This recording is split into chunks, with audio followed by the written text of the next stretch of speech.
Before we begin, I want to acknowledge that Committee for Children is located in Seattle, Washington, on the unceded traditional lands of the Coast Salish peoples. Our offices specifically sit on the land of the first people of Seattle, the Duwamish tribe. As we honor the Duwamish people and their ancestors, it's also important that we consider our place in the past, present, and future history of the Indigenous people of our region, as well as how we can best support them. And so with that, let me introduce myself. My name is Kira, and I'm on the Education Partnerships team here at Committee for Children, along with my most excellent colleague, Kelly Brazel, who will be handling our chat today. But I work in Texas and the Gulf Coast region, supporting our Second Step district partners, as well as promoting social emotional learning across the territory. And to share with you a little bit about our organization, if you're not familiar, we are Committee for Children, and we've been doing the work in this field of social emotional learning for over 40 years.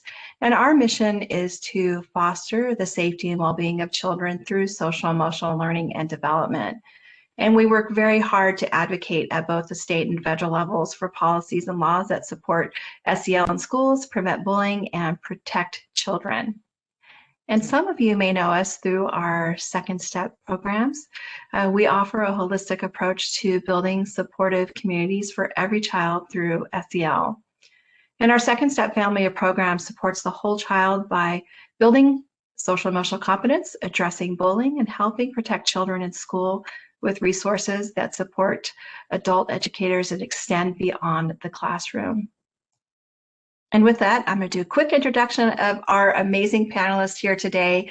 To kick us off, Misty Weisenhut, the Mental Health Director at Walker County Schools, Alabama, is going to talk a little bit about the work they do promoting SEL and student mental health.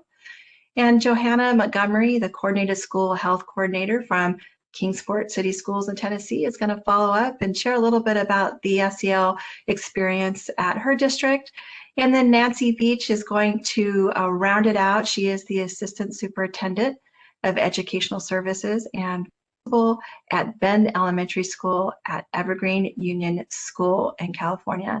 So thank you all for joining us today as we talk about SEL and rural schools and what that looks like right now. And I'm going to pass that virtual baton over to Misty Weisenhut to kick us off. Hello, I am Misty Weisenhut. I am the mental health coordinator for Walker County Schools. Also, previously I was a school counselor before this position, but working in the schools. Also, my first slide here is the why. So I just kind of wanted to tell why it's important to address mental health in schools. And so I put some statistics up here. Suicide is the second leading cause of death among persons ages 10 to 24. Twice as many people in Alabama die by suicide than homicide. And so that's just kind of, touches home with us, especially in Walker County. Non-suicidal self-injury occurs in 5 to 19% of middle and high school students in the U.S., and 37% of youth ages 8 to 15 have a diagnosable mental illness. I also put in here just particular for Walker County, we are the #1 opioid epicenter of the state, and I believe the 5th in the nation, which is really sad, but in the rural area, that's one thing that we have to address in the schools with our students. And then 2018, 2019, we actually had 4 suicide attempts on school grounds. They did not complete the suicide, thankfully, but that just touched home. And that's when our superintendent decided to address the issue of mental health in schools and brought on a mental health coordinator. And so I just put on here, this is my role, or how I see my role as mental health director coordinator, is connecting students, families, and teachers to additional support services regarding mental health, social and emotional, and behavioral issues and struggles.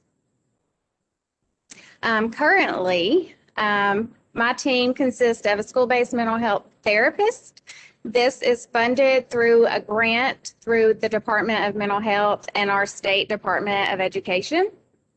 So it's not any funds that our district has to pay, thankfully, because you'll see in a minute, one of our challenges has been funding for school-based mental health services. We also had some grant money that we were able to get a district behavioral interventionist. And then also we work with the University of Alabama and the School of Social Work. So we were able to get 2 social work interns that are master's level social workers. And then basically our program just tries to cover the multi-tiered system of supports. Most educators are very familiar with this system. So for Tier 1, we are trying to provide that prevention level of services. So having a school-based mental health team at each school helps, which is led by the counselor, and then 1 or 2 other teachers or administrators are on that team. Trainings, we currently have MANT system instructors and youth mental health first aid instructors. The goal is to eventually have all staff trained in youth mental health first aid. Also is social and emotional curriculum. I felt like it was very necessary to have across the district a curriculum that addresses social and emotional learning. I feel that that is key to overcoming and becoming resilient leaders within our community. So we purchased that for each of our school counselors across the district. And then also a universal screener that's to identify students that may fly under the radar, that we may not pick up, or they fall into the cracks. And then also the early warning system. Currently, we have BARC. I'm not sure if y'all are familiar with that. It's a system that alerts through our Google Docs, Google email, anything that the students are using. And that has helped lead to lots of mental health issues and concerns. We've saved children that were being abused, that it alerted us through the BARC system. Lots of students that have mentioned suicide or self-harm, it alerted us to those. So we've now got services for those students set in place.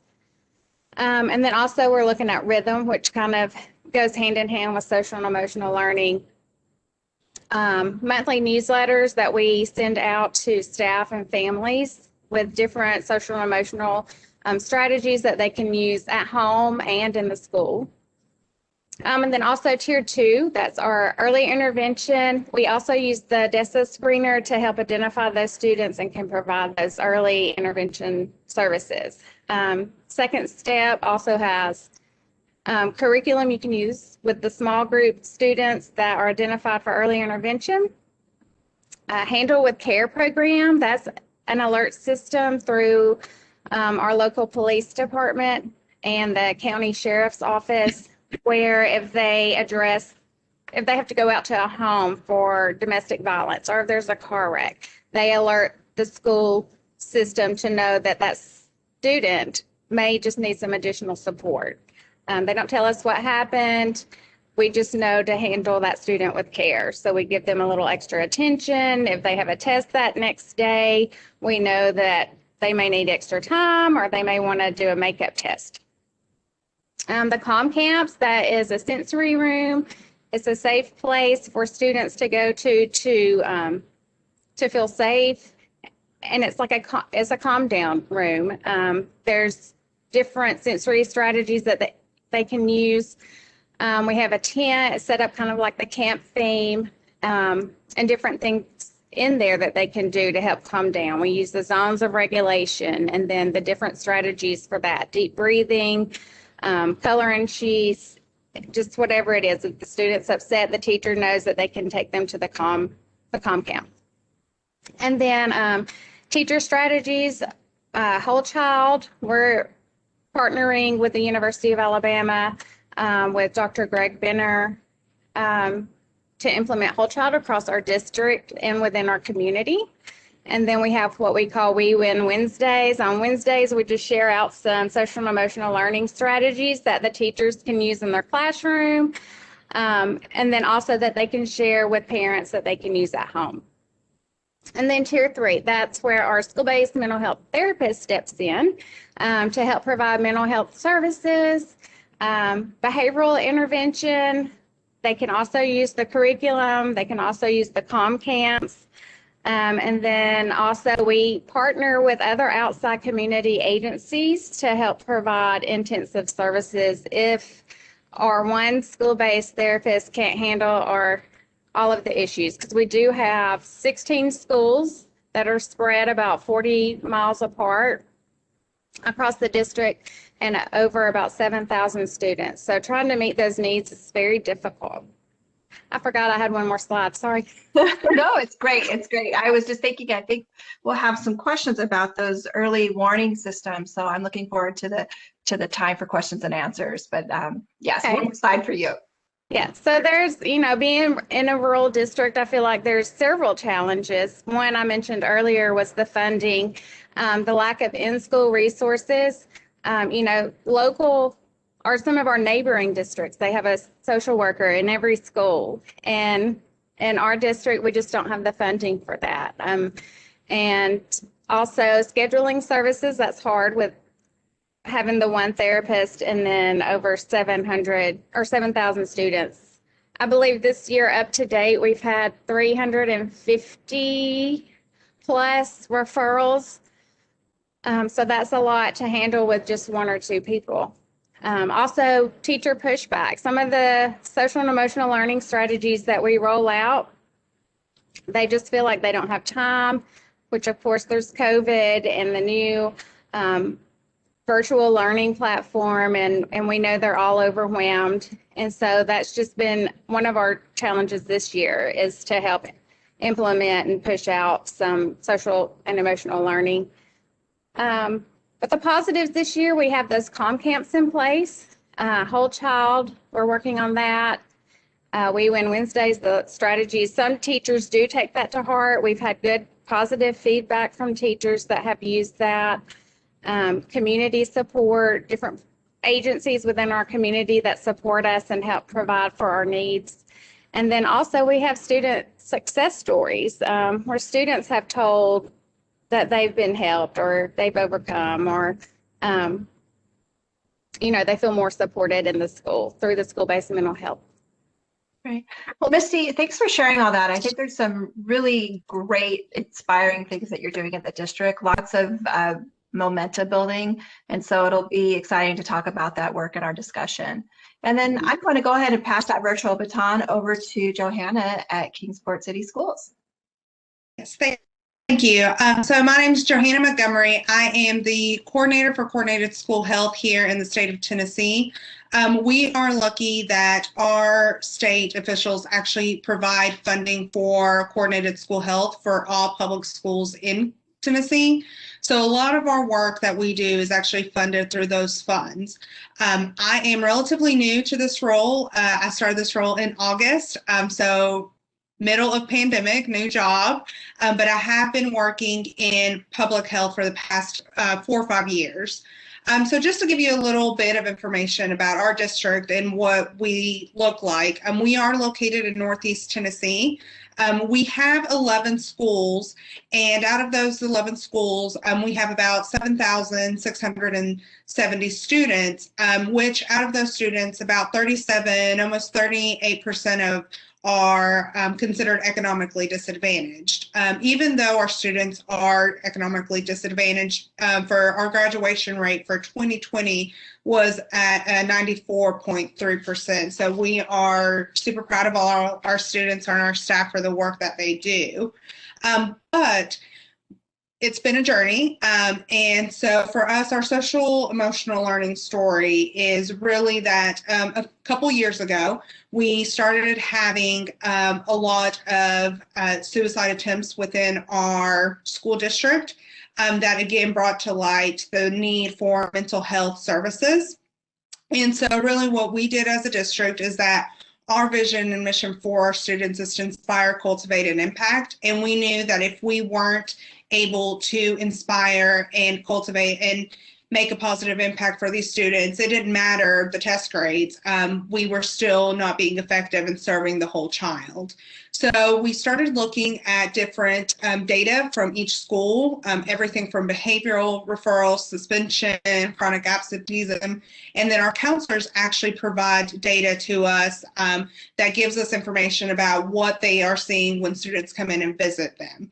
And so from there, we decided that we needed to do something district-wide. And so out of that, we started using Second Step program at our 2 middle schools. If you'll get to the next slide.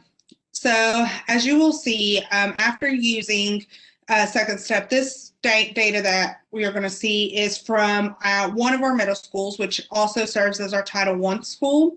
And they have implemented Second Step, fully implemented. They do it 5 days a week, 20 minutes a day. It's already built into their schedule. They have leadership support. This is something of who they are, not just another thing that they do. And you will see that before we started Second Step back in 2017 and 18, you can see the data from peer conflict to suicide ideation, self-harm, anxiety, depression. And then the latest data that we have is from 2019 and 2020. We haven't collected more data because of the pandemic. We knew the numbers were going to be skewed. But you can see on there the big difference in the data. And one of the ones that I want to specifically call out to is the suicidal ideation. A lot of people, when they first see that number, they tend to think like, oh, wow, that number went up. You're making it worse. But no, really, the way we look at this data is that our students feel a lot more comfortable coming to us and talking to us about those thoughts that they're having, so we can then put some things in place before they actually have a suicide attempt. Next slide. Continuing on that same data, you can see here for the chronic absent and office referrals, again, back in 2017, you can see that those are pretty high. And then in 2018, we started to see a decrease in those. And then in 2019, you see the big difference in that. And again, that is with our middle school that has fully implemented Second Step. They have trained all their staff. So that goes from everybody from the counselors to the teachers to the principals, student teachers, our cafeteria staff, interns, anybody that really is in the building has been trained in Second Step. And part of that was due to COVID, as a lot of our teachers were placed in quarantine, or we had to pivot and some students were remote, some teachers were teaching different classes. We really thought that the more people that we could get trained, the better, because that way there's that consistency of that messaging going out across. So John Sevier, which is the name of the middle school, actually went ahead and trained all of their staff. And again, we haven't collected data for 2020 and 2021 because of just the nature of the world we're living in now, but we do expect those numbers to continue to go down. So just some final thoughts that from us that we want to say is that this is not just a program. Social emotional learning is not just a program. It's not something else to do, but it's really a way of shifting the way you think. We actually have a district-wide social emotional learning visioning team that actually just met yesterday. And as we regrouped, we talked about how this is really just about how we can all be better, more kind human beings to one another. And that's ultimately what we are aiming at doing. We are working now into getting Second Step program into every elementary school. Some of our elementary schools have also been implementing it already, but really having a more strategic way of how we're implementing this. So again, it becomes just a fabric of who we are and not just one more thing that we do. So we are very thankful to have the support of our staff and our leadership that see the importance of this. And especially right now in this world that we live in, we have heard constant comments from some of our counselors stating that they are glad that they've had exposure to social emotional learning prior to the pandemic, because as our students have been coming back into class, they are starting to see some of these students be able to put some of those tools into place to help build their resiliency during such a hard and difficult time. So again, I'm excited to see if anybody has any questions and answer any of those at the end of our conversation. Well, I already have questions, Johanna. You had some really great information in there. And I think it's really important to call out the data as you're beginning, as you may be beginning your SEL journey, or you're looking to implement stronger supports. You know, data is really the name of the game, and Johanna has provided some of the things that you can do in your own district to make that case.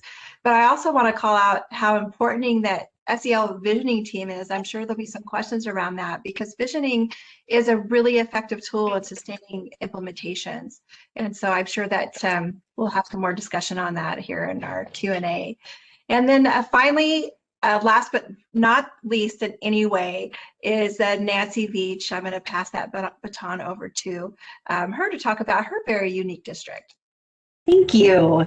Welcome, everyone. So I also work at a rural school. We are in rural Northern California. I know some people usually think of California and think everyone's at the beach or everyone is in San Francisco, but that is not the case. My district is about 130 miles north of Sacramento, and we cover 575 square miles. So many of our students are on the bus for over an hour in the morning just to get to school. We have about 1,300 students, 4 schools. One of our schools, the school where I'm actually the principal at, we only have 100 students. It's a K-8 school. And then we have other sites that are K-4 and then a 5-8. We have a charter school. About 57% of our students are low SES.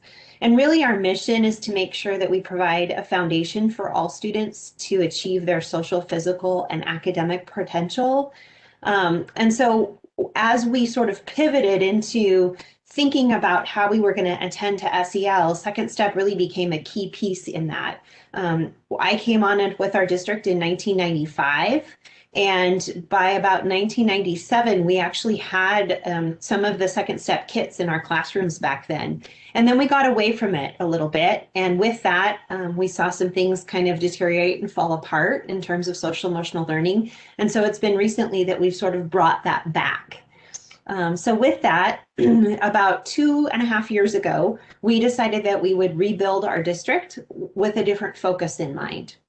Not so much focused on the academic piece, but instead really thinking about what do we believe at our core. And so we use this tree to help our new employees and the rest of our staff sort of embrace our thinking behind how are we thinking about students and student growth. So at our foundation, everything that we do is rooted in choice theory, which has to do with William Glasser and thinking about the explanation of human behavior, where individuals have the freedom and power to choose the response between the stimulus and response, and understanding that relationship with one another is really the roots that grow that foundation.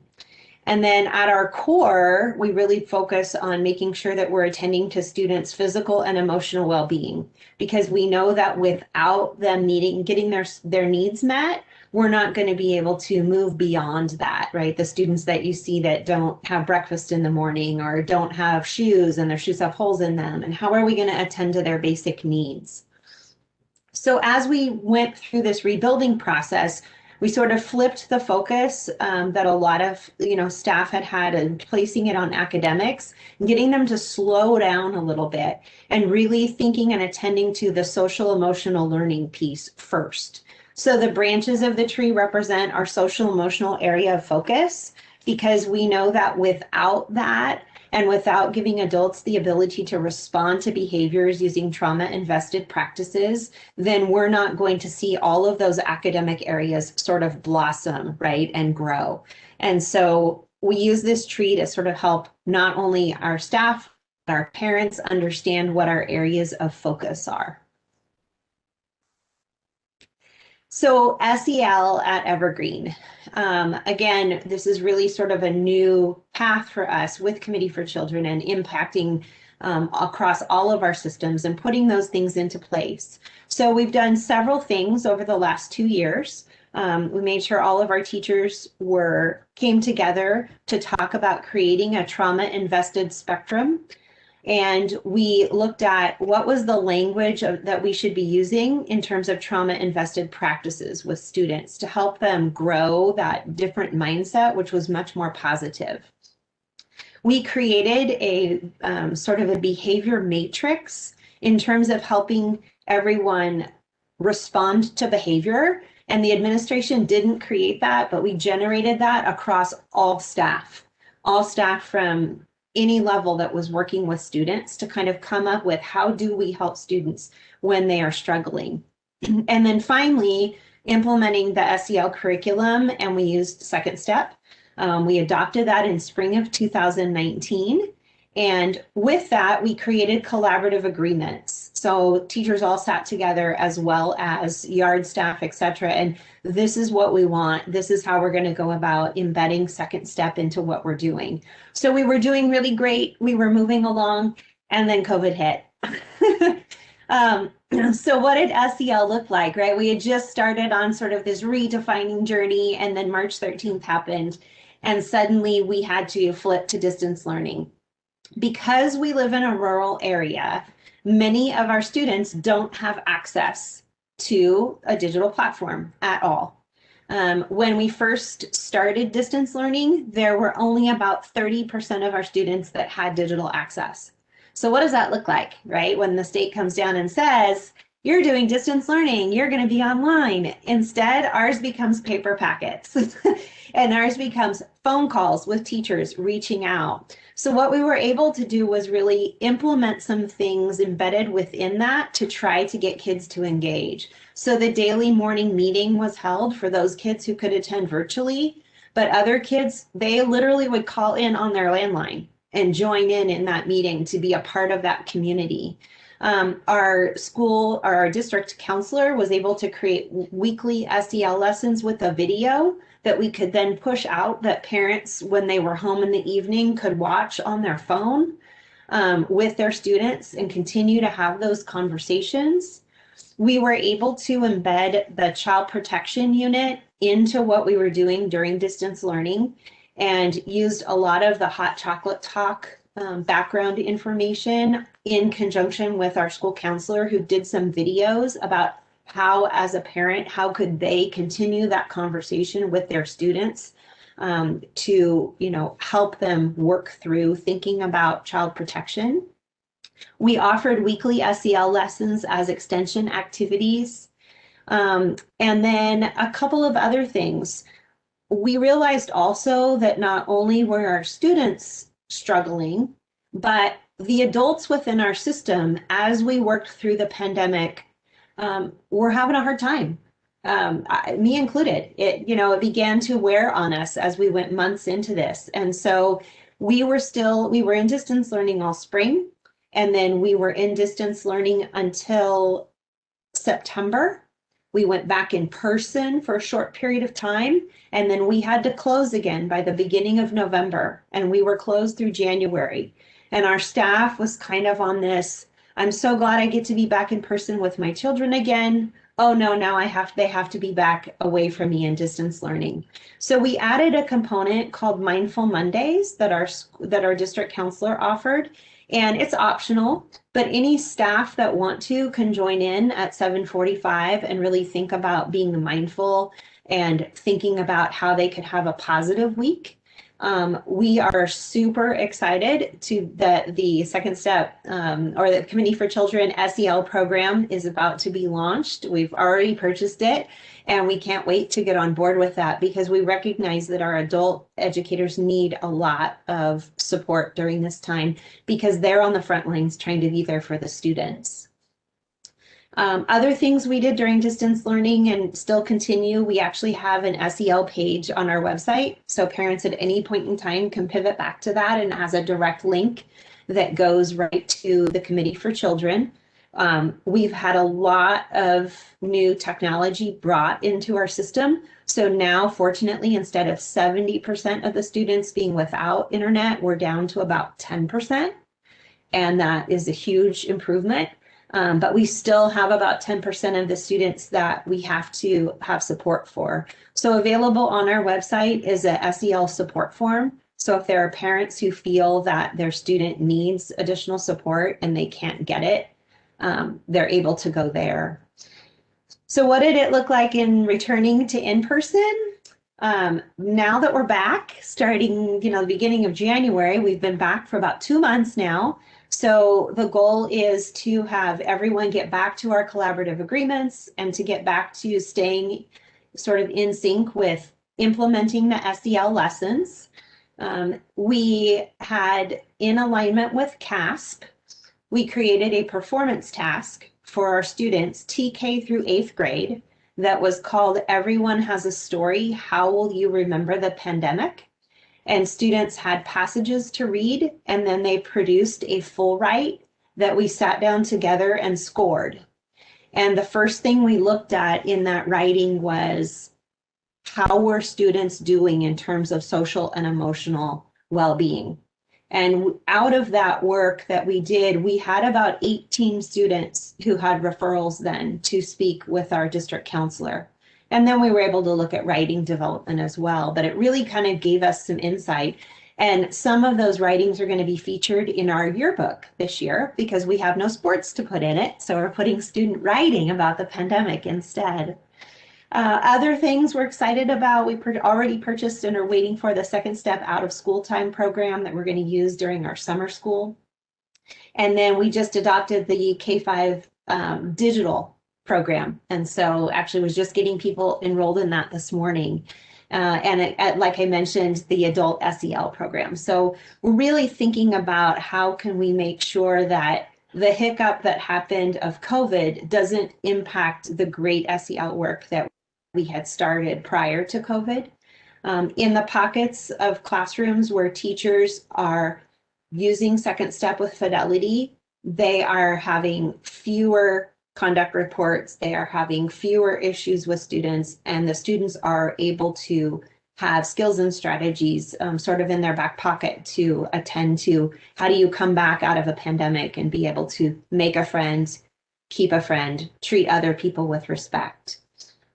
So this is kind of our journey. It's a graphic of where we were as one small school.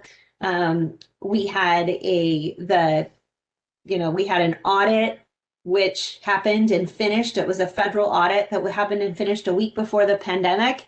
And then March 13th, the pandemic came and kind of blew it all apart. And so we are now attempting to get back to this place where we were before, where we will, infinitely be able to continue to attend to students and what they need. And we, as we move forward, we're trying to think about not labeling this as, an unfortunate event, not labeling this as, oh no, now we have students that are immersed with all of this learning loss. Instead, trying to put a positive spin on it and thinking about how can we embrace the resilience that we have developed and that we have seen not only in our staff, but in our students, and applaud this new system that we create, because we want to come out of this stronger than we were before. So we are very much looking forward to continuing our work with Committee for Children and having them help us in this journey. Nancy, that's really great information.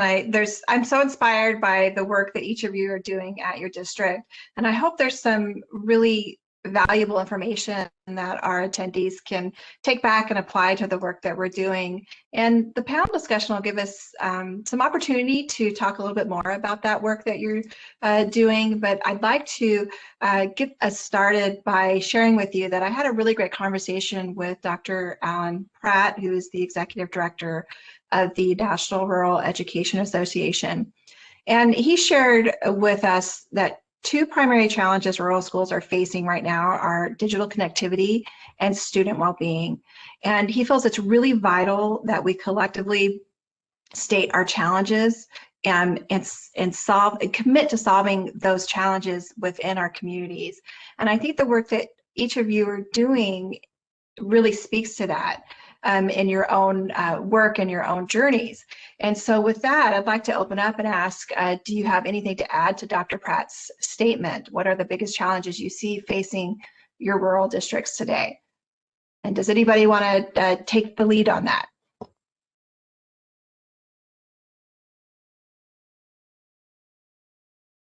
Nancy, since you just closed it up and you have a very unique district that covers 500 plus miles. Can you speak to that? Because I know that there was some real concerns about how you were making connections with students and supporting their well-being during this time? Absolutely. Yes, I can. In my role prior to being assistant superintendent here, I actually was a teaching ambassador fellow for the United States Department of Education.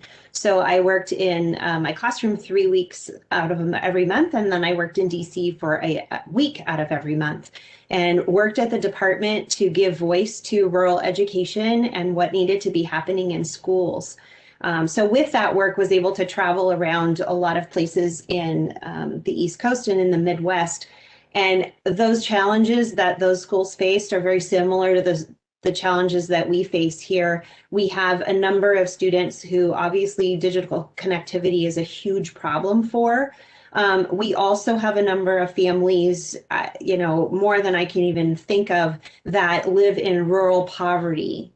And so they experience things which makes it very difficult, especially in this situation, to attend to their social emotional well-being, knowing that they are coming to us every day sort of as a reprieve from their other world that they live in.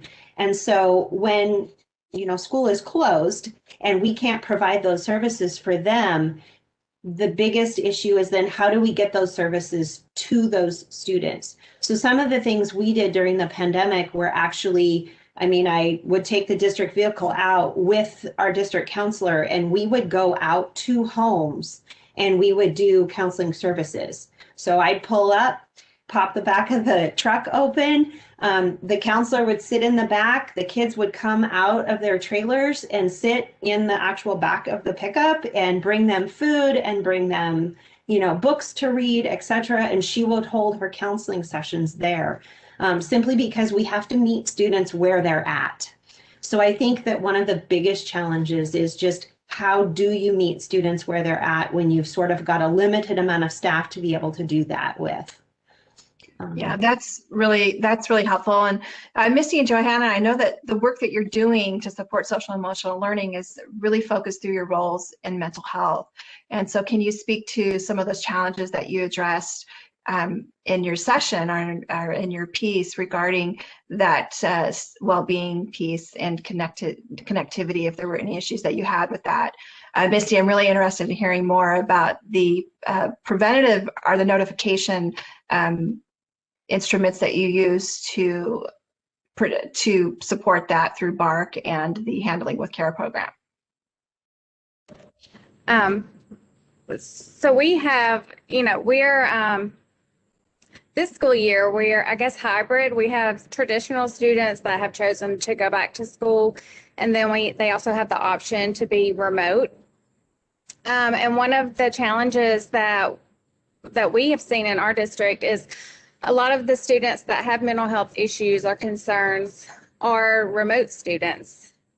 We can't contact them by phone. We call and call and call, and they're not answering. The administrators or the resource officers will go out to the homes and can't get anybody to come to the door. And we know that these students need the warm place. They need the food. They need someone who cares. And these are the ones that we're trying hard to reach out to and provide those services. We do have telehealth or school-based mental health therapist. If the student is remote and we do know that they need services, she can provide it, through a Zoom or a phone call.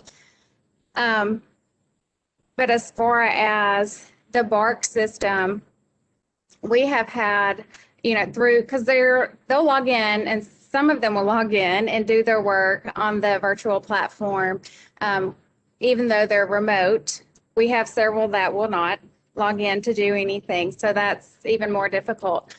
But the BARC system actually picked up, we had a family, there were 10 students in foster care, and one of them reached out to a friend just writing a Google email through her school email, and it alerted us with some suicide and self-harm. We were very careful how we addressed it, and it ended up the Department of Human Resources went into the home and took 11 foster children out of the home that were being abused, and nobody would have ever known. in the community, there was a wonderful foster family that just took in these kids, and it was a big shock. But there's so many other, a lot of them are high school students who reach out to their peers for help. So they'll write in the Google Doc, or most of it's through email. They'll email each other late at night on the school Chromebooks that we passed out. So that system has helped save a lot of our students, and it's been very impactful. Yeah, I have goosebumps. That's, I think, a real testament to the work that you're doing and the frameworks that you're building. And Misty, I'd love to hear some of your, I'm sorry, Johanna, I'd love to hear some of your thoughts on the work that you're doing around middle school, because it's really been a kind of a long process in building to this point, your journey at Kingsport. So if you want to share a little bit more about how that journey began and what that looks like and how you're protecting students through social emotional learning. Yes. So similar to what everybody else is saying around the digital and having a hybrid model where we also have students that are remote, students that our school district actually let parents decide how every couple of weeks if their students were going to come back, if they were going to go remote, if they were physically in the school, if they wanted to go remote. So our teachers were constantly having changes in their roster of who was coming in, who was going to be remote, vice versa. We had a lot of families that even though we gave the Chromebooks, we gave hotspots to, they still would not connect, or we would get calls saying, oh, well, we've lost our Chromebook, or our Chromebook was stolen. So we were having a lot of that difficulty of getting students to log in, being able to communicate with the students. And so therefore, the first little bit, SEL kind of was a little bit on the back burner, because our teachers were also trying to figure out this new world. They were trying to figure out lesson plans for their in-person students, lesson plans for those students that were remote, lesson plans for the students that were switching back and forth. And then for the, we'd have schedules where 2 days a week, one group of kids came in, another group of kids came in another week. So it was a lot for our teachers to handle, but because we had been really working on the messaging, what social emotional learning really means, it was already part of who a lot of our teachers were, especially at the middle school level. And so even though we kind of said we're not going to push our 5 days a week, 20 minutes a day SEL work, a lot of them found creative ways of how to check in with their students. So a lot of our teachers would create little Google polls in their classrooms that they would send out to students. They would do check-ins with just a thumbs up, thumbs down, how are we doing? Or they would just simply tell students through the survey, have surveys out that students then replied and were able to send back to the teachers. And the teachers now, because they've had the training and they know some of these red flags, they were able to, and our counselors would follow up with each student individually. So we really started seeing how a lot of the teachers, because it's not just another for them, really a piece of who they are and what they believe in, that they started taking ownership of how do I still reach out and how do I still connect with my students even through this virtual world. So we saw a lot of those type of innovative ways of them trying to communicate and connect with their students happening. Thank you.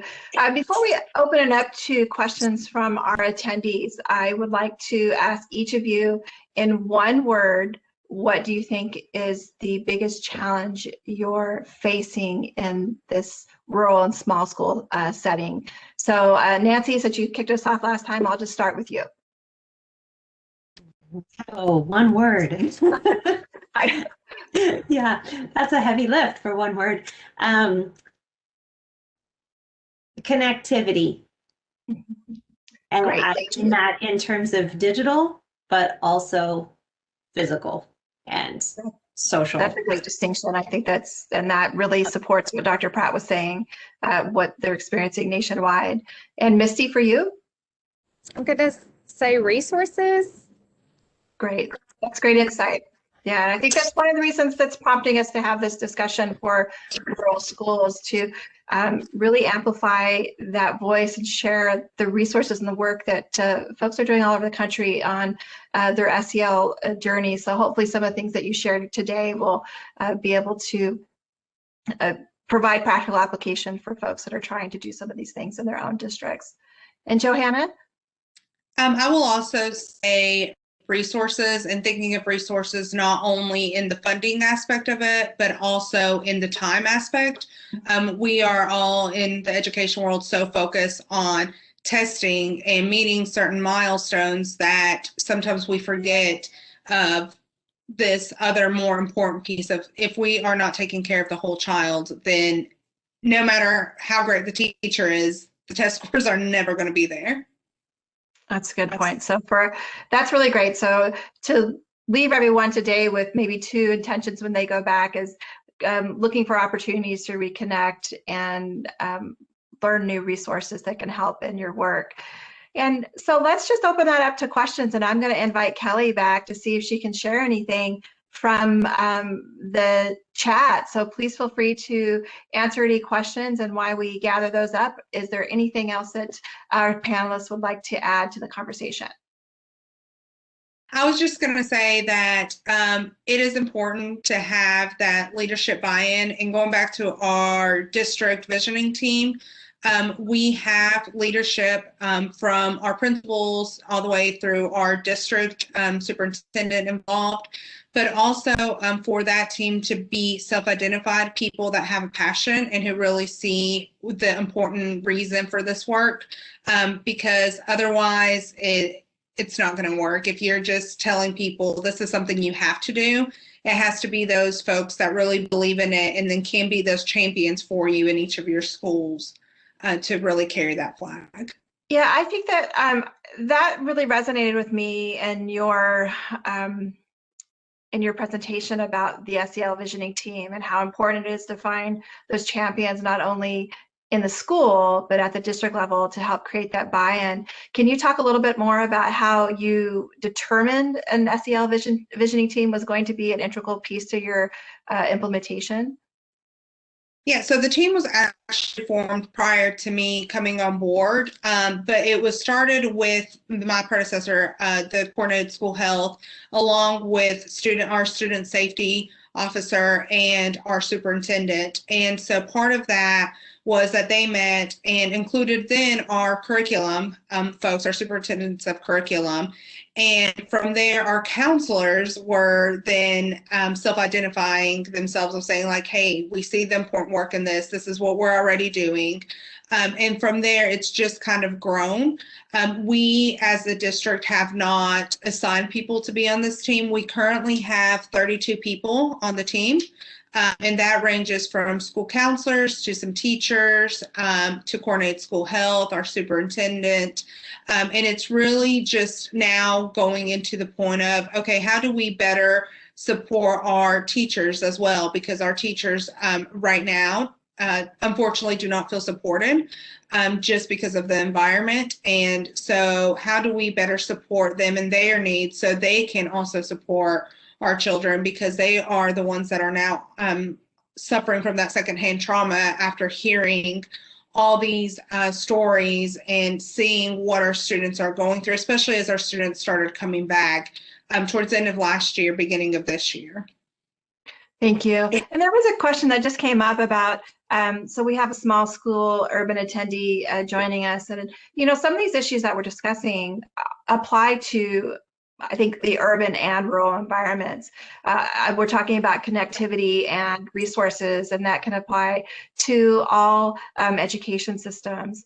And so I saw that Kelly shared on the chat to join the Second Step Facebook community, because there's some really great dialogue and shared ideas within that group.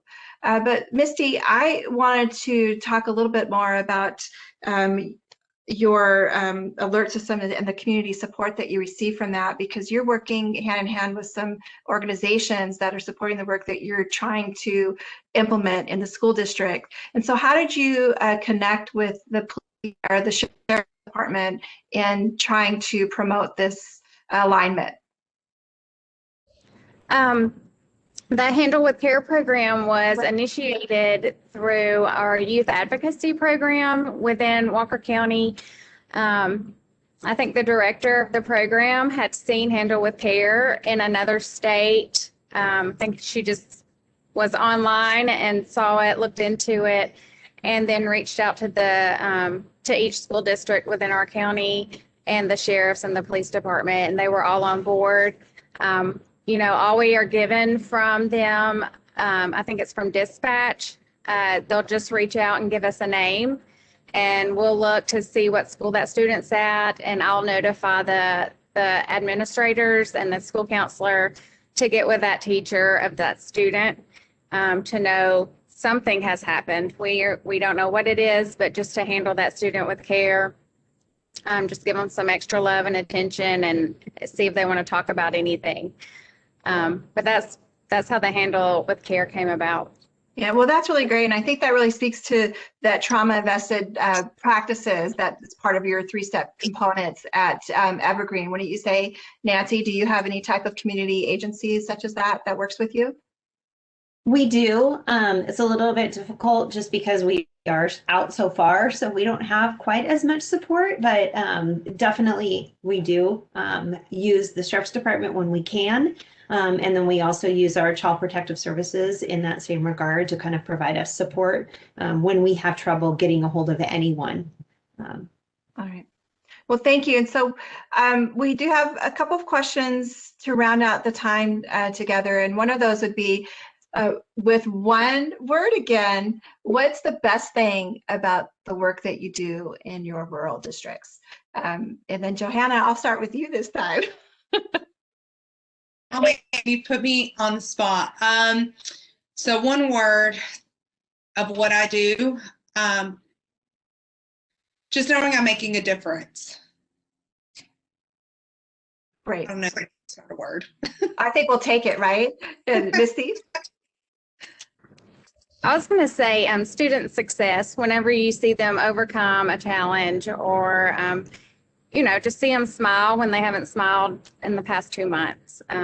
So student success, 2 words. We'll take it, right? And Nancy? Kind of along those same lines, and then also just this sense of cohesiveness, I think, trying to bring everyone together, all the adults in the system kind of together, helping support students to the same end, rather than feeling like everybody's kind of off working on a different platform or program or what have you, but bringing everyone's resources together. You know, I think that's a really good segue into our next question. What steps do you suggest for a school district to make SEL a more important part of the entire district conversation? So I know that you are all working at that district administrative level. So do you have suggestions or insights on how to support that and grow the experience? I'll share. We used some of the adaptive schools methodologies in working with our staff at the onset when we began our rebuilding process. We brought everyone together and literally listened to venting for a long time in the midst of several meetings and collecting what are all of the things that you're feeling that are bringing you anxiety as a staff member, that you're seeing your students do, that you want to change those behaviors. And we took all of that and then worked through a process to sort of consolidate it to come up with what are the things that are most critical that we could change and adjust.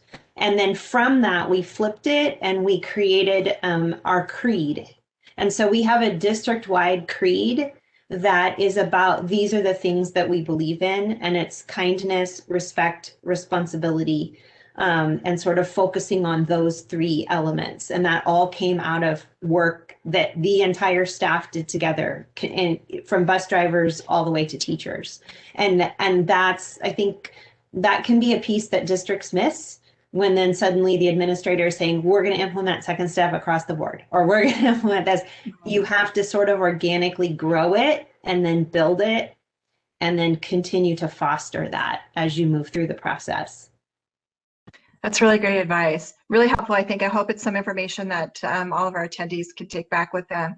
Misty and Johanna, do you have anything to add to that? How to grow that district-wide support? For us, it's similar. We as the district visioning team, we got together, and because we do have representation from all of our schools, each of our schools went back and did kind of an assessment of what programs they were already doing and what they had in place. And so for some schools, they might do restorative practices. Some folks might do second step. And so really giving the freedom for the school to select what method works best for them and for the students that they serve, because again, each school has its own community, its own culture, its own issues that they have to overcome, and letting them figure out what program helps and supports them the best. Then, you know, us coming in as a district and just supporting them and giving them more tools and resources, whether it's time or funds to purchase some of the equipment that they need, to really show them that we support and we're behind their different endeavors. And Misty, for you, you really have really kicked off this journey in your district, and you're really a one-woman show. How do you build support within the district through your work? Right, and it has been difficult, kind of building the plane as we're flying it, but I definitely agree that leadership, the ones, you know, at the top, need to be on board and need to be supportive. And then also, you know, I've seen firsthand when you push out and say, let's try this, I've seen the pushback. And I, you know, that's part of my frustration. I'm like, but I know it's good, and, you know, but they have to see firsthand too. So I think it was Johanna that had that data where they had implemented second step within 1 or 2 schools and then could show. And I think that is part of what it's going to take to get other people on board and say, hey, this really does work, you know, and attempt to try it and then see their own successes as well. But I feel like, you know, me just telling somebody this is going to work, we need to do this, it's not going to work until they see it firsthand. Thank you. I feel like we've had some really great information. I really appreciate all of you sharing your experience with us and the work that you're doing in your districts. Our panelists have been so kind to share their email addresses. I'm sure they would be open to answering any questions that you might have. We'll also share this recording with you post-event, so you can look for that here sometime next week.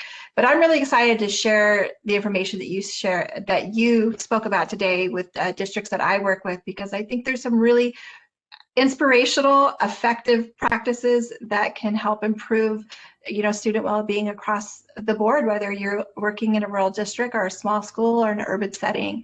And so I do want to thank each of you for joining us today to share that experience, and all of our attendees joining us here on International SEL Day. It's been such a pleasure to spend this hour with you, and I'll let each of our panelists say goodbye. Johanna, goodbye. Misty, thank you for joining us. And Nancy, your collective experience is wonderful. We'll be in touch, and hopefully we can provide some additional conversations here over the course of the year and continue to follow the work that you're doing at rural districts. And Kelly, thanks for helping out today. I appreciate everyone. Take care. Absolutely. Bye, everyone. Thank you, Kara.